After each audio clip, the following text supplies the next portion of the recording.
In today's video, I'm going to teach you how to enter expenses without a connected bank in QuickBooks Online.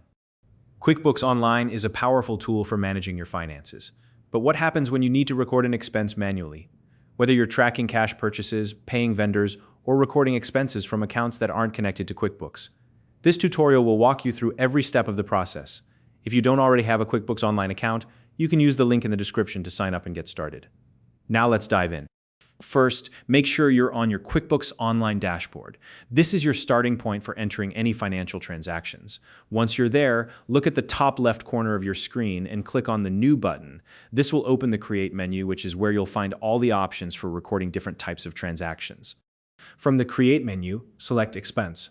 This will bring up the expense entry form, where you'll input all the details of the expense you want to record.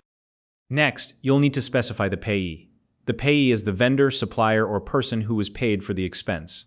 Simply click on the payee field and select the appropriate name from the drop-down menu. If the payee is new, you can add them here by typing their name and following the prompts to save their details.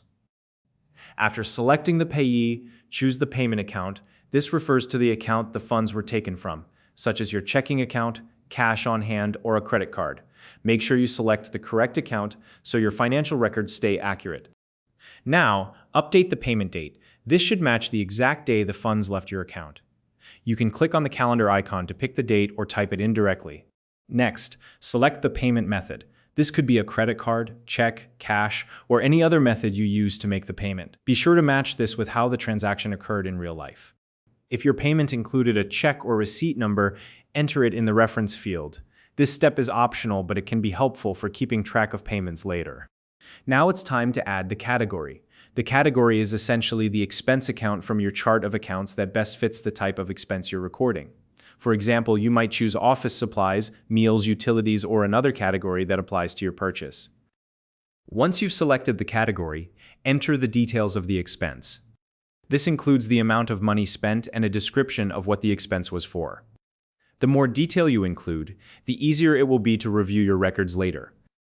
If the purchase you're recording covers multiple types of expenses, no problem. You can split the purchase into multiple lines. For each line, assign a category, amount, and description to reflect the different parts of the expense. If you track customers, locations, or classes in QuickBooks, you can assign them to this expense as well. This is especially useful for businesses that allocate costs to specific projects or departments.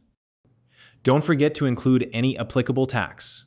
Double-check your receipt and ensure the total amount in QuickBooks matches the total on your receipt.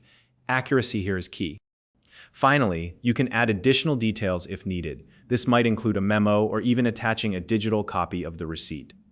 Attaching receipts is a great way to keep everything organized and have proof of the transaction readily available. Once you've reviewed all the information and ensured everything is correct, click Save at the bottom right of the screen. And that's it. Your expense is now recorded in QuickBooks Online. If you found this video helpful, please like and subscribe.